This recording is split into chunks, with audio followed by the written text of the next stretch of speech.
ជំរាបសួរពុកម៉ែបងប្អូននៅកំពុងមើលវីដេអូបងប្អូននេះគឺបងប្អូនថតបង្ហាញជូនជាមួយនឹង PC ត្បូង Aventurin បាទសម្រាប់ចាក់ខ្សែដៃបងណាបាទស្រស់ស្អាតណាបាទ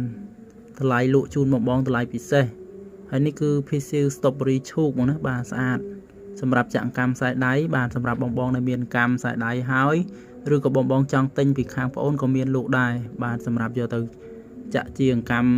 ខ្សែដៃជាមួយនឹងផ្សាត់ PC បាទសัตว์កែឆុងលើករាសីបាទសัตว์សៀតជុះ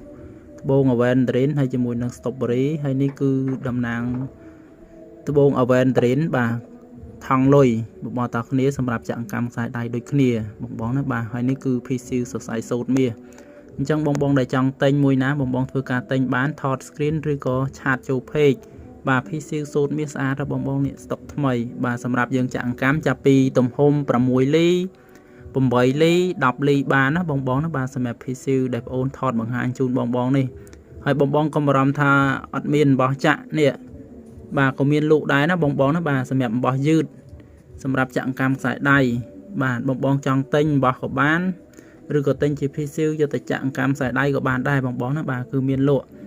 ជូនបងតម្លៃពិសេសតែម្ដងអញ្ចឹងបងដែលចូលមើលវីដេអូបងអូននេះកុំភ្លេចណាបងណាបាទជួយចុច like page និង follow ម្នាក់មួយចង់ទិញបាទថ្ងៃហ្នឹងឬក៏ថ្ងៃស្អែកពេលណាក៏បានដែរបងគ្រាន់តែចុច like page និង follow